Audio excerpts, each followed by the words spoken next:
This is CGTN, China Global Television Network.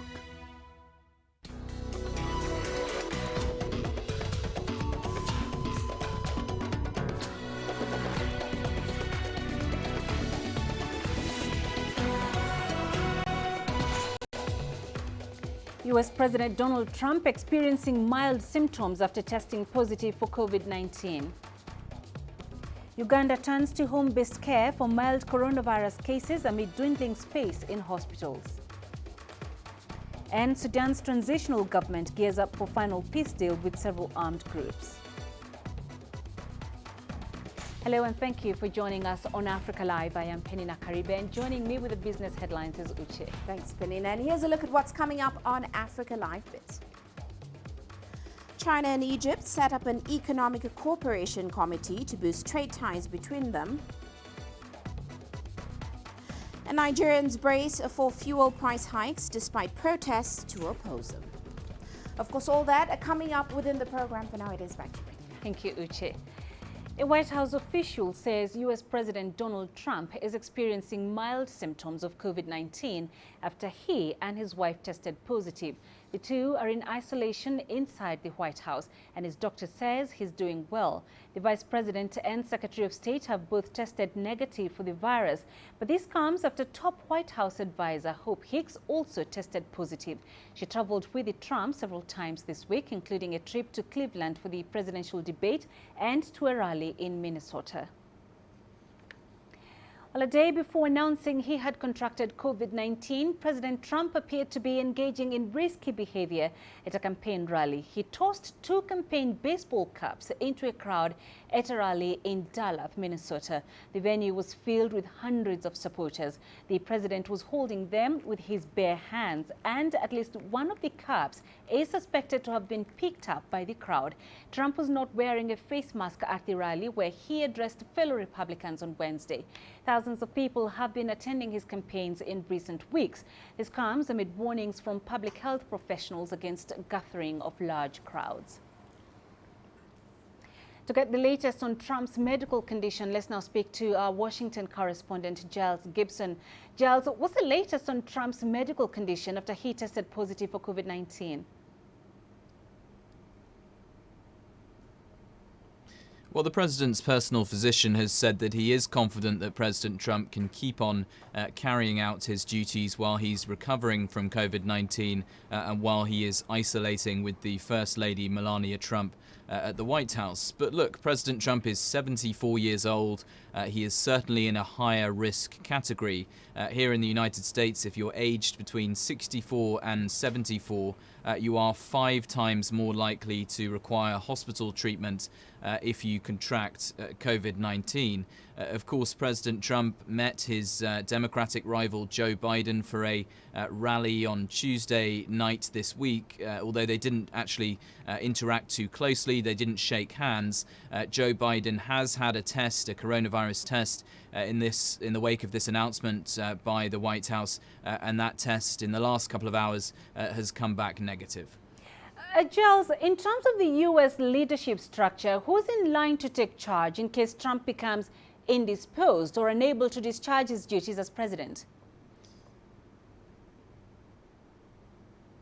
So under the 25th Amendment, the president can declare themselves incapacitated and then hand over power to the vice president and then take power back when they decide they're fit to do so. We have seen this in the past with previous presidents, including Ronald Reagan and George W. Bush, who both handed over power to their vice presidents just for a couple of hours while they were undergoing medical procedures.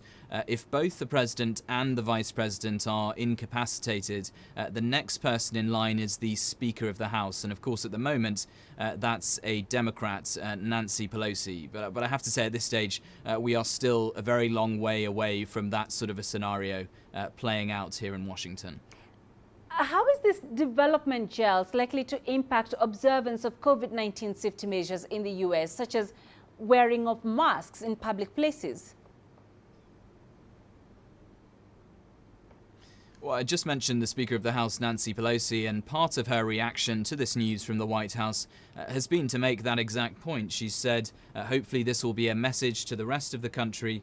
You have to wear your mask. I think in the short term, there's just going to be a real impact on the Trump campaign and their campaigning events. It's going to just cause absolute havoc with their schedule for the next couple of weeks or so at least. President Trump was supposed to be traveling down to the key swing state of Florida for a campaign rally on Friday night local time here on the east coast of the United States. Of course, after this positive coronavirus test, he can't travel and he's going to be staying at the White House. All right, Giles, thank you for that update. Giles Gibson live for us in Washington. Now, Democratic presidential nominee Joe Biden and his wife Jill have both tested negative for the coronavirus. Biden stood just a few meters away from Trump for the 90 minutes of Tuesday's televised debate. Meanwhile, more than 50 women in the Democratic Republic of Congo have accused aid workers from the World Health Organization and other agencies of sexual exploitation. They say the incidents occurred during the Ebola outbreak that took place in the east of the country between 2018 and 2020. The revelations were made to investigative journalists from 2 international news agencies. Our correspondent Chris Ochamringa has more from Kinshasa. The sexual exploitation is reported to have happened in the DRC's eastern city of Beni. The city was the epicenter of the Ebola outbreak that began in 2018 and ended in June this year. 51 women told journalists that they were forced to have sex in exchange for jobs by men who worked with the World Health Organization and other NGOs. The women worked as cooks, cleaners and community workers with short-term contracts during the Ebola outbreak. According to the investigation, the accounts of the women were corroborated by local officials. The Director General of the World Health Organization and the UN Secretary General have called for full investigations into the allegations. The Secretary General believes that every allegation of sexual abuse needs to be investigated. So he calls on all these allegations to be investigated. It's not specific to the situation or to the allegations that were printed in the press yesterday. It's related to all allegations of sexual exploitation and abuse involving UN personnel. These allegations need to be investigated and measures need to be taken both to punish people who have been found guilty of them. The investigation was carried out by a non-profit news agency called the New Humanitarian and the Thomson Reuters Foundation. Many of the women interviewed said they feared to speak out about the sexual abuse because they were threatened with dismissal. The World Health Organization and other international aid agencies played a key role in supporting the DRC government to end the Ebola outbreak in eastern DRC. But a new outbreak has occurred in the northwest of the country that officials are trying to contain. Chris Ochamringa, CGTN, Kinshasa, Democratic Republic of Congo. Sudan's transitional government is set to finalize a peace deal with several armed groups on Saturday. The signing of the agreement is set to take place in neighboring South Sudan. The deal aims to end 17 years of armed conflict in Sudan. CGTN's Patrick Huyet reports. An initial peace agreement was signed in late August between Sudan's transitional government and 7 out of the 9 armed groups who form a coalition known as Sudan's Revolutionary Front. But how the peace deal is to be implemented still needs to be finalized. Mediators say the parties reach a compromise on an implementation roadmap. South Sudan's government says it hopes this final agreement will mark an end to armed conflict in Sudan. With the peace in Sudan, we will enjoy as a country the peace in Sudan through services emanating from Sudan, in particular from Port Sudan, both the goods services, construction material, humanitarian services. Many residents in the South Sudanese capital, Juba, are hopeful for a lasting peace across the border. To South Sudan also, it is very important because this is our friend. Sudan is our neighbor, and we were one by then. So when Sudan is having peace, then South Sudan will also enjoy the same.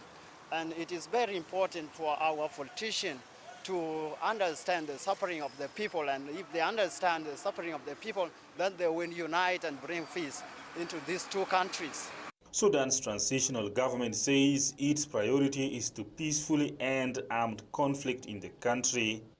The peace deal dictates that the different armed groups be integrated into Sudan's armed forces, refugees be free to return to their own homes, and any charges in courts of law against Sudanese citizens as a result of the civil war be dropped. However, two armed groups are still opposed to the current peace process. They say they need another implementation arrangement. They are demanding their armies should not join Sudan's armed forces for at least 20 more years. They also want Sudan to be declared a secular state as opposed to the current Islamic State. Mediators say they are trying to engage the two remaining groups in talks. We do not want to leave anyone out of the Sudan peace deal. We're making all possible efforts to reach out to groups that are not yet part of this peace process. They're ready to resume talks with Sudan's government, and we're hopeful that their grievances will be addressed. Previous peace agreements failed to end violence in Sudan, but now there is a new administration in Khartoum, and it is hoped the current deal will bring durable peace in the country. Patrick Oyet, CGTN, Juba, South Sudan. Tunisian President Kais Saied has called for stronger ties between his country and Algeria and the removal of any hurdles hampering improved relations. At a meeting with Algerian Foreign Minister Sabri Boukhadoum, the Tunisian president emphasized the need for a peaceful settlement of the conflict in neighboring Libya. CGTN's Adnet Shawashi has that story. The Algerian foreign minister has agreed with the Tunisian head of state to continue their joint pursuit of a political settlement to end the fighting in Libya. During the meeting with the Tunisian president, I listened to his vision about the situation in the region and the challenges, especially the situation in Libya. We have agreed to continue joint efforts between Algeria and Tunisia to push for a political settlement in Libya. There is no other choice but rejecting foreign interference. Sabri Boukhadoum has called for consensus among all Libyan stakeholders. We are pushing for comprehensive, constructive and concrete dialogue between the sons of Libya, a unified Libya, in order to preserve the security of Libya, its stability, sovereignty and unity. Experts in Libyan affairs have warned that the Libyan crisis could destabilize the whole North African region. The war in Libya did not end despite the promises from all parties to abandon arms and military escalation and to opt for dialogue.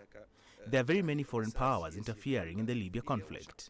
Their interests will not allow Libyans to reach a peaceful settlement, but if the crisis spills over, instability and insecurity will reign in North Africa.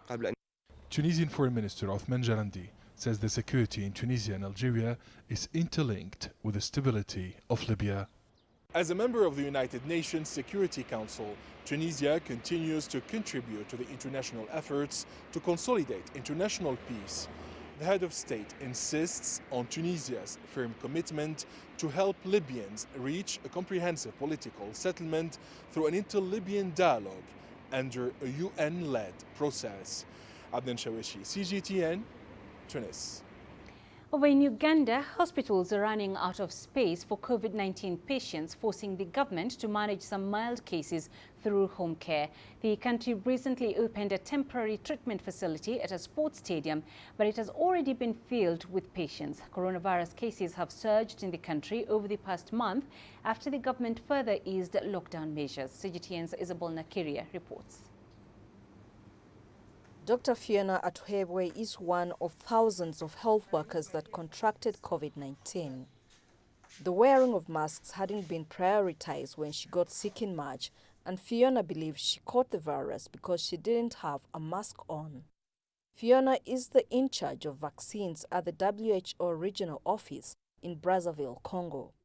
She had mild symptoms at the start, and doctors recommended home care to begin with. So we're working from home. And I started feeling fatigued, I started feeling breathless, but I live alone, so we were constantly monitored on the phone. So because we lived alone, we were not moved to health facilities.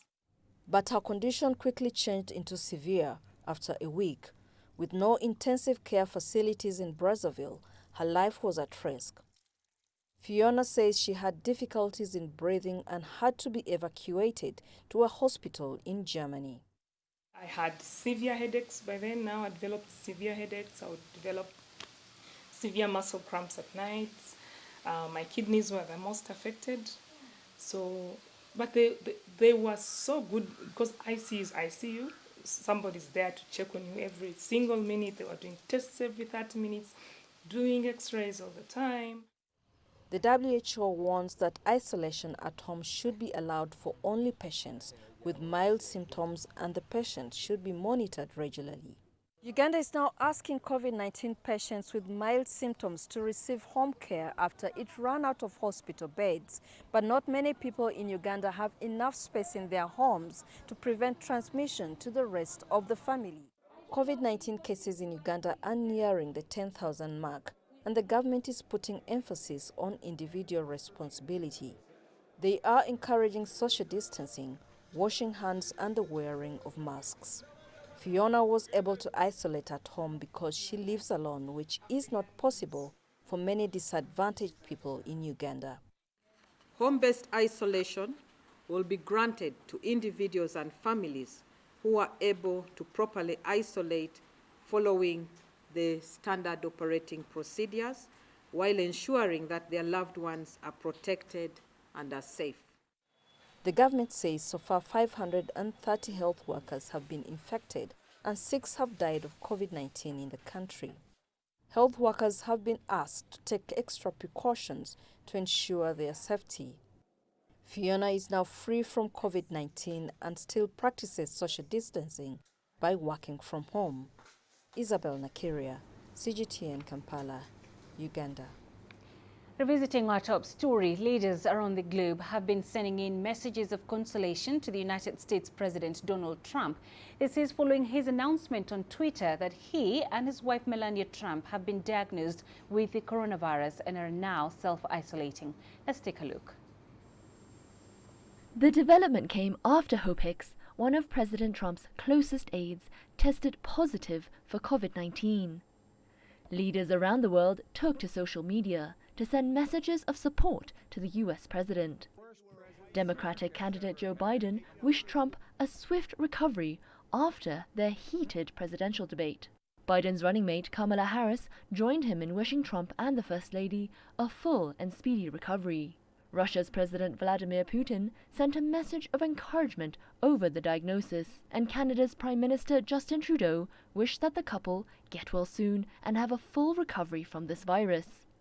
Other leaders from Europe, Asia, and Africa also sent messages via Twitter. The White House says that President Trump is exhibiting mild symptoms of the coronavirus, but he is expected to remain on the job. Trump's announcement comes just over a month before the presidential elections in November.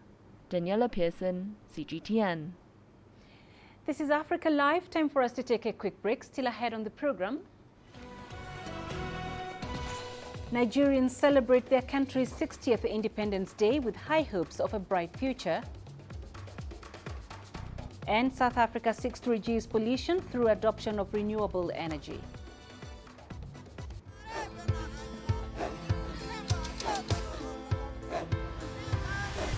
Africa is a continent of diversity, with varied climates and enchanting geography, and a people so distinct, but with a shared enduring spirit. We are at the heart of the continent to bring you the untold stories. Let's have a look. We celebrate Africa as it shapes its own destiny. Tunis, Cairo, Juba, Johannesburg, Ethiopia, Tanzania. Africa Live. Find your voice. I try to not let it affect me, but there are days when it does. I'm a human being, and to see patients in a hospital bed and their family members are not there, there's no one there to hold their hand, that human touch, you know?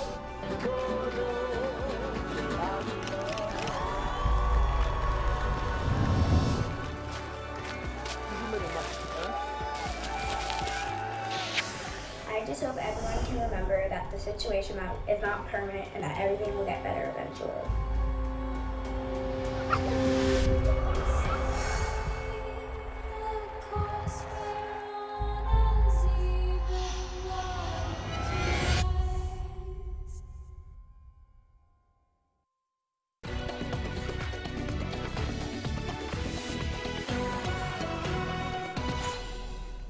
Nigeria has been celebrating its 60th Independence Day. A ceremony has been held in the capital, Abuja. CGTN's Kelechi Emekalam now reports. A ceremony to mark Nigeria's Diamond Jubilee. President Muhammadu Buhari was the chief guest at the event and performed a routine inspection of the guards of honor mounted by the country's military. Their numbers had been reduced by half to ensure they observe physical distance and other COVID-19 related health guidelines. This year's theme, Together We Shall Be, is coming at a time when Africa's most populous nation is divided along tribal and religious lines. But it was chosen to help forge a more united and cohesive nation.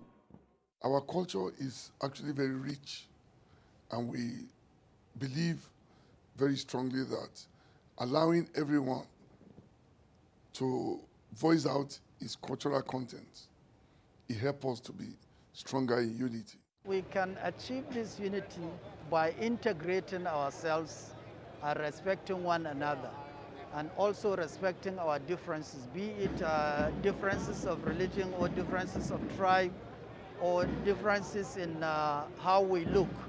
You know, if we all agree that we are one common family, humanity, that we are all created by God to know what one another, not to despise one another, I think Nigeria will be all right. It's the first time in 10 years that the Independence Day ceremony has been marked here at the Eagle Square. The last time it was marred by a terrorist attack. But despite the many challenges the country faces, the ceremony doesn't end here. It's a year-long celebration for the nation and its people, and the people here remain upbeat about the future. We're able to achieve stable electricity, railways, and most roads are under construction as I speak to you now. It has been like a kind of partnership between China and Nigeria, and which has been working fantastically for Nigeria. So, and I'm hopeful that we get a better Nigeria like in China. Nigeria gained its independence from British colonial rule on October 1, 1960. Despite the wealth in human and natural resources, the nation is still grappling with poverty. According to the World Bank, almost half of the population remains poor, living below $2 per day. But the government has hailed some of its successes in developing the nation, even as it points out the need to put Nigeria on a path towards national healing. Kelechi Emekalam, CGTN Abuja, Nigeria. As the nation marked 60 years since independence, many believe Nigeria has achieved a lot since 1960. Upon his re-election in 2019, President Muhammadu Buhari assured Nigerians of continuous development. Nigerians believe that even though there are challenges as with other countries, they have reason to celebrate. We have achieved a lot in social infrastructure. I talked about education. When I was 5 years, we have only 2 universities. Today we have more than 200 universities. We have developed our agriculture, and we're going into mechanized agriculture, which is migrating the farmers out of subsistence farming to mechanized farming. What we need to do to achieve togetherness is to see ourselves as one. Because if you begin to think I am Muslim, I am Christian, I am of Igbo, I am of Hausa, that is what will always divide us. But if we see ourselves as one, that we all are one, that will help us to achieve that aim as together at 60. Meanwhile, authorities in Ethiopia's most populous state, Oromia, say they have arrested more than 500 people. The suspects were allegedly working to cause disturbances during the annual Trichas Thanksgiving Festival. The festival is observed by the Oromo, the country's largest ethnic group. Security has been tightened ahead of celebrations. CGTN's Grum Chala has more. The Oromia Regional State Police Commissioner Ararsa Madasa told Media House that after a large-scale investigation and search, all around the region. Authorities arrested about 500 people who are suspected of working to cause disturbances during the soon-to-come Irecha Thanksgiving festival. The regional police commissioner said besides the individuals, a number of firearms, pistols and hand grenades were captured. The Oromo Irecha festival is one of the largest cultural celebrations in the country, and it is celebrated for 2 consecutive days, one in the capital Addis Ababa known as Hora Finfinne and in the town of Bishoftu known as Hora Arsede. This year, though, due to the political tensions, there are concerns that some might instigate violence inside the holiday celebrating crowd. Police and security forces say all preparations are complete to tackle and control any possible disturbances. Grumchala CGTN, Addis Ababa, Ethiopia. South Africa's environmental activists say the country needs a stronger political will to reduce emissions. The country is ranked the 13th largest emitter of fossil fuels in the world. The government is working towards reducing pollution through adoption of renewable energy. It also recently passed the Carbon Tax Act. CGTN's Yulisa Njamela has more. South Africa is highly dependent on coal. According to Statistics South Africa, almost 90% of the country's energy comes from coal-fired power stations. Coal has provided the vast majority of South Africans electricity for decades. But coal is one of the most polluting ways to generate electricity. Therefore, this makes South Africa's climate change efforts a bit tricky and difficult.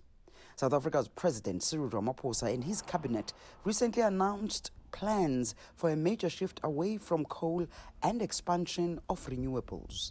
And environmental activists have been calling for this for years. We've got to get energy secure. We've got to build our energy sovereignty. We've got to get away from the energy poverty so more people can come and access electricity, but that electricity has to be clean. So that's what's required at the moment. Massive stimulus plans, green economic recovery, and we can only do this on the basis of socially owned renewable energy, because if you want to protect the jobs that are going to be lost, you've got to relocate those workforces into new industries. Only the state can do that. We need to go through the coal industrial revolution, one of the first or the second one, depending on who you would ask, so that we can get to that point. So we are basically working in stages, whereas that's not how things work anymore. A recently released draft electricity plan proposes a significant shift away from the fuel towards gas and renewables. While coal will continue to play a role for decades, the plan would see no new plants built after 2030 and at least 4/5 of capacity closed by 2050. But with 15 coal-powered power plants across the country, it's going to be an extensive process to reduce the nation's dependence on coal. Environmental activists believe that it is time for the private sector to now step up and take responsibility for their contribution, but that a political will actually pave the way. Many African countries, including South Africa, have been able to leapfrog a key technology like, for example, telecommunications. We've been able to move away from having the fixed landlines towards greater penetration using mobile devices. The recently passed Carbon Tax Act in the country makes provision for the imposition of a tax levy on the carbon dioxide equivalent of greenhouse gas emissions. The act is designed to encourage organizations to give due attention to the negative adverse costs in their future production, consumption, and investment decisions. Yulisa Njamela for CGTN in Johannesburg, South Africa.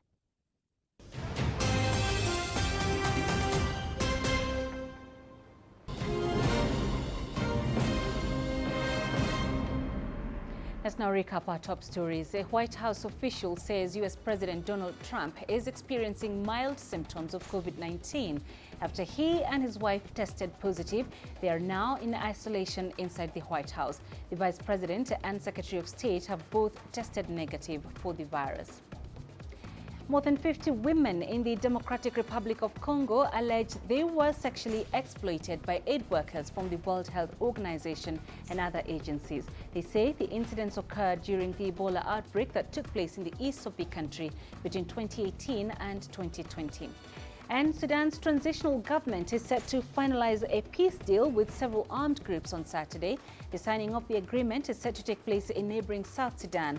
The deal aims to end 17 years of armed conflict in Sudan. Well, let's now go to Uche for the latest in business news. Thank you, Peninah. And coming up on Africa Live Biz. China and Egypt set up an economic cooperation committee to boost trade ties between them. And Nigerians brace for fuel price hikes despite protests to oppose them.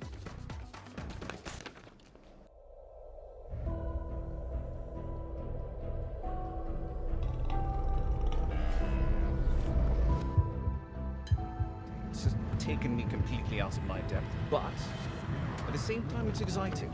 It's new, it's different, it's a challenge. It's really exciting.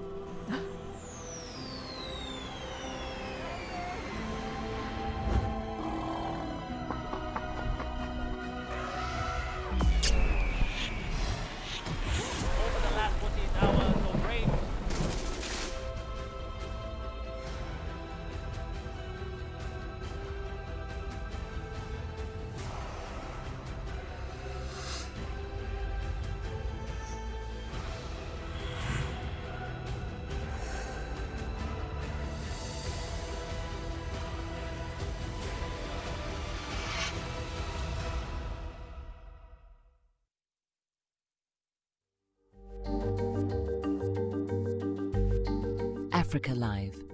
Find your voice.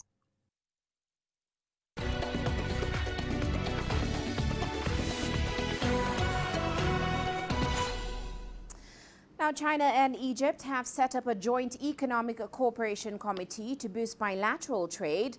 Trade volume between Egypt and China reached about $6.7 billion in the first half of this year. That's an increase of about 2.7% year on year. From Cairo, here's CGTN's Yasser Hakim with the details. Ahmed Munir is an Egyptian investor who mainly trades in textiles and food products from China. He says the joint China-Egypt Economic Cooperation Committee is an important step that has been commended by most businessmen to enhance trade. I welcome this move. This is the result of the strong relationship between the two governments and people from the two nations. We were trying to do the same in our committee.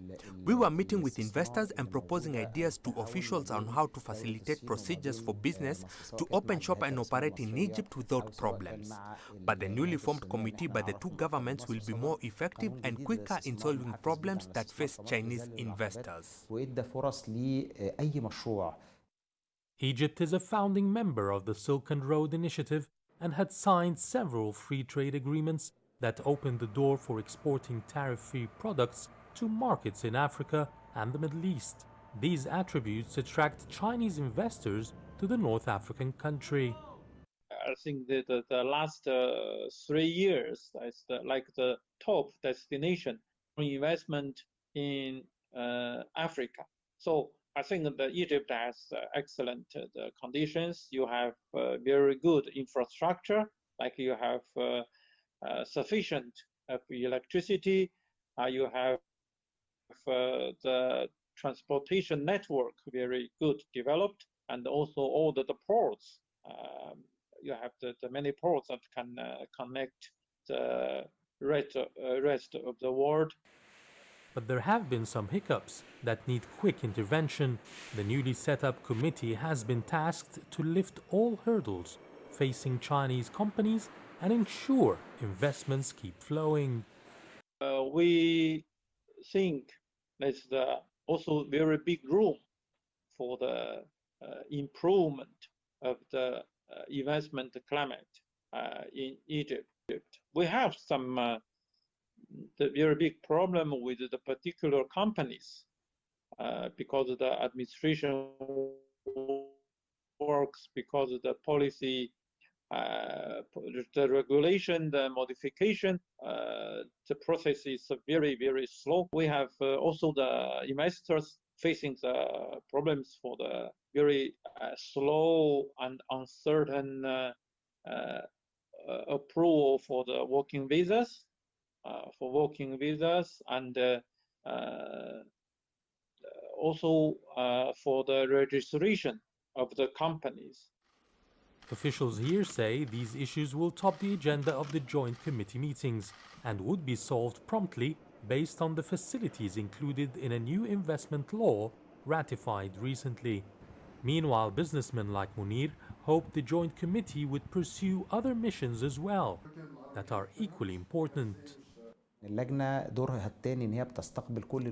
committee's second role should be to receive all Chinese business delegations that arrive here and give them information about Egypt. It's important that we have to do some matchmaking and provide them with counterparts from Egypt to open opportunities for partnership or cooperation, whether in trade or investment. Chinese businesses in Egypt have been steadily increasing since 2014. There are now about 40,000 Egyptian employees in Chinese companies, but officials from both sides are confident there is potential for more growth. According to statistics from China, Chinese investments in Egypt are about $7 billion. And the two governments are targeting to double this figure in the next few years. Yes, Hakim for CGTN, Cairo. Meanwhile, Nigerians will have to brace for another fuel price hike as the country gradually shifts from costly fuel subsidies. Now, President Muhammadu Buhari said in his Independence Day speech on Thursday that the country should prepare for a reality-based petroleum price adjustment. From Abuja, here's CGTN's Kelechi Emekalam reporting. President Buhari said that compared to other oil-producing nations, Nigerians pay far less for fuel. He said the current prices are unrealistic and unsustainable, making these not the best times for Nigerians. Coming off the back of a COVID-19 lockdown, many are contending with pay cuts, job losses, and outright business shutdown. Now, another petrol price hike is imminent. The fuel price is supposed to be come down because people are not benefit anything from the country because Nigerian economic is totally down. Nothing is moved.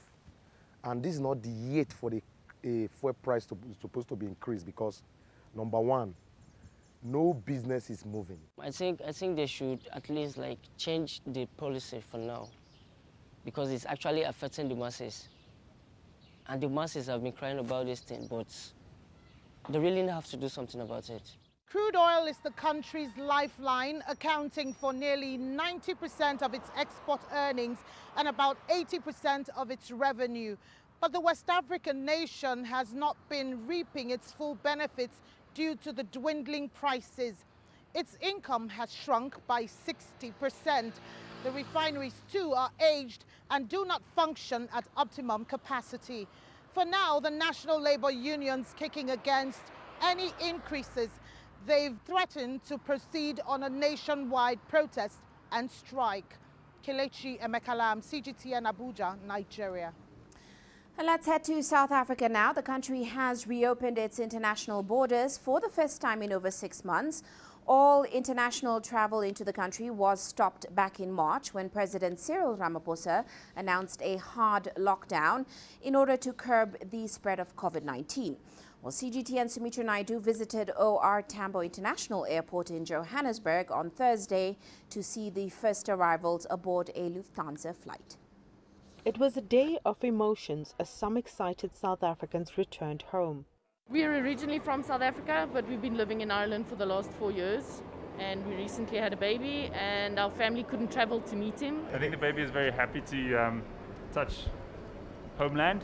It's great to be back, and it's great to just see our people again. We've been away for so long, and we've been trapped. We couldn't go anywhere. We couldn't have anyone visit us, and it's just great to be back. South Africa has opened 3 main international airports in Johannesburg, Cape Town and Durban. However, not all travellers will be allowed into the country a travel ban will remain in place for leisure travellers from 57 countries deemed to be high risk. I've tested the screen I've gone through. So you go through the screens, it checks, the screening forms are there, have been completed for also if there's a need for contact tracing, and also just to make sure that the people who are here also can have the comfort that they are not being exposed. I've interacted with the immigration officers to check if the requirements we've made are simple, are easy to follow. Those who have arrived brought in the tests that have been requested. While the government is still concerned about the COVID-19 pandemic, it's trying to get the economy back on track, and tourism will play an important role in that. Only 8 hours after it opening up, landed with the first batch of businessmen and tourists into the country. Tourism and business are important for the re-establishment of the economy of South Africa. And I'm very much impressed with the way the South African government has organized the welcome for our people. Everything went smooth, very efficient. Today we will be handling 31 flights, both departing and arriving. As early as 6 o'clock this morning, we already handled 2 departures. The entire ecosystem is properly geared up. It's all hands on deck. Port Health was on hand to attend to screening as well as immigration services. The government says it will review the list of countries weekly to assess the risks and will lift the travel bans as and when the threats subside. Sumitra Naidu, CGTN, Johannesburg, South Africa. And in Zimbabwe, the Robert Gabriel Mugabe International Airport in Harare is buzzing again. 4 international flights landed and took off from there as Zimbabwe officially reopened its skies on Thursday. Here's CGTN's Farai Mwakutuya reporting. Welcome to Robert Mugabe International Airport. Words that hadn't been spoken for the last 6 months, but which hundreds of returning travelers heard again on Thursday. The resumption of international air travel brought relief for those who'd been blocked from leaving the country too. Edgar Chipunza was on holiday when the pandemic broke out and ended up spending 6 months working remotely. Now he's heading back to the trenches. Because I was supposed to do some site inspections, I was depending on my assistant in South Africa. So now they want me as soon as possible. So I'm very happy now to say I'm going to conclude quite a number of big projects I'm working on there. International travel is key to reviving the hard-hit tourism industry, which hopes to see more of these jumbo jets laden with visitors parked here. Their safety is paramount. And so social distancing, sanitizing and hand washing are the order of the day, as well as testing for those passengers who may not have been given the all clear from where they're coming from. 2 laboratories have set up testing and holding facilities. We can handle almost all passengers coming off the flight, but we expect that most passengers will come with their own PCR tests, but those that don't have, we'll be able to test them speedily and give them the results within at least 90 minutes. If someone tests positive, firstly we manage the anxiety that I've tested positive in a foreign land, so I will be there to walk them through the steps. We liaise with Port Health and the ministry. There are various private quarantine lodges that are available for them to go to. So we will try and make it as easy as possible for them and less inconvenient. On Thursday, Ethiopian Airways, Emirates and budget carrier FastJet flew into Harare. Rwanda Air and Kenya Airways will resume on Friday, with more airlines expected to return in coming weeks. Farai Mwakutuya, CGTN, Harare, Zimbabwe. Well, that is all for now on Africa Live Biz. But coming up later on Global Business Africa, the world's largest cocoa producer, Côte d'Ivoire, is planning to increase the guaranteed minimum price for farmers. We'll look at what the move means for the sector that, of course, offers employment to a huge number of people in the country. All that coming up top of the hour. For now, back to you, Peninah. Thank you, Uche. You're watching Africa Live. Still ahead. Nigerian organization imparts backyard farming skills to local families to enhance food security levels. The greatest journeys, the greatest sights, the greatest adventures. Here in Panata, this weir allows the locals to walk on water. We're far more than just TV news. We're your passport to the wonders of Africa. To bring you stories of struggle, survival and hope.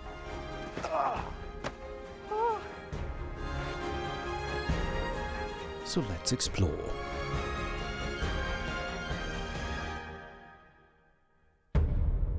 CGTN. See the difference.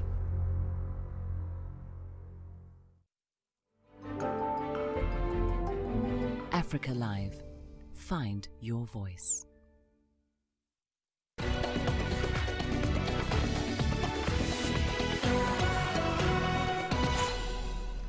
A Nigerian organization called Lagos Food Bank has been training families on backyard farming.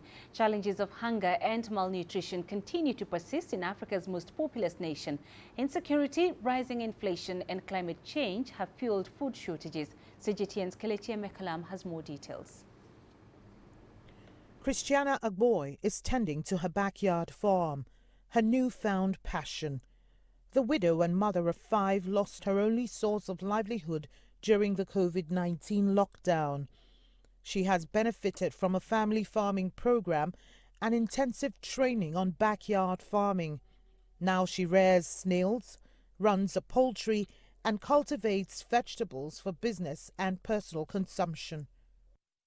They taught us a lot, how to do farm snail, how to do vegetable, and how to do poultry. So they taught us later, with their promise that they will provide it for us. They fulfill their promise, they come with the snail, they do the cage, they are the ones that provide all these ones they are see. By the time that my snail will fill this cage, I will sell it and make money and train my children. It's a very, very good idea. They encourage people. Even I myself, because where I'm working, I was sacked since almost 3 years ago, doing nothing. But when I contact this thing, at least I can, every morning I feed them and I'm happy the way I'm be with them every day. The family farming program is the latest of the Lagos Food Bank's solution to the food crisis. The indigenous organization, established in 2016, seeks to improve food production and nutrition in the country. So far, it has reached over 1.5 million people in various food drives and outreaches. We try as much as possible to say, how can these beneficiaries be self-reliant in such a way that they do not totally depend on the food bank for their daily living. So we started a job placement program where we marry their skills with available jobs in menial jobs that they can fend on. And also we started a family farming program that was established to start an agricultural system that is maintained by family. And we also rely on the labor of the family to make it happen. And one of our goals for this program is to empower women to be more self-reliant, also to give our beneficiary a sense of dignity where they are able to grow their own food in a small way and also sell part of it to increase their income. There was already a shortage of food supply for Nigeria's growing population even before the outbreak of COVID-19. The Food and Agriculture Organization projected that over 7 million people would be affected by August, and the numbers have continued to rise. The problem has been exacerbated by massive flooding and insecurity in farming communities, so initiatives and agricultural practices such as family farming will help improve food security across the country. Kelechi Emekalam, CGTN Abuja, Nigeria. And coming up in sports news, South Africa Rugby Sevens team shifts focus to 2021 after bizarre season.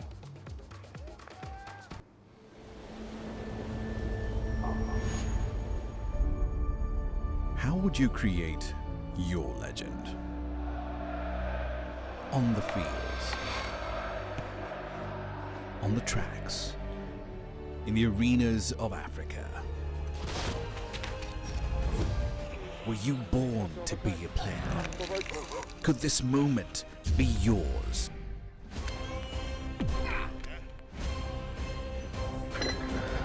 Sports Scene. Find your game.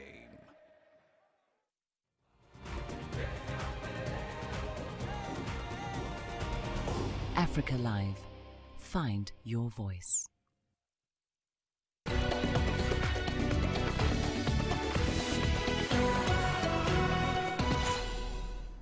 We start with athletics, where Ethiopia's Kenenisa Bekele, the second fastest marathon runner in history, has withdrawn from the London race with a calf injury.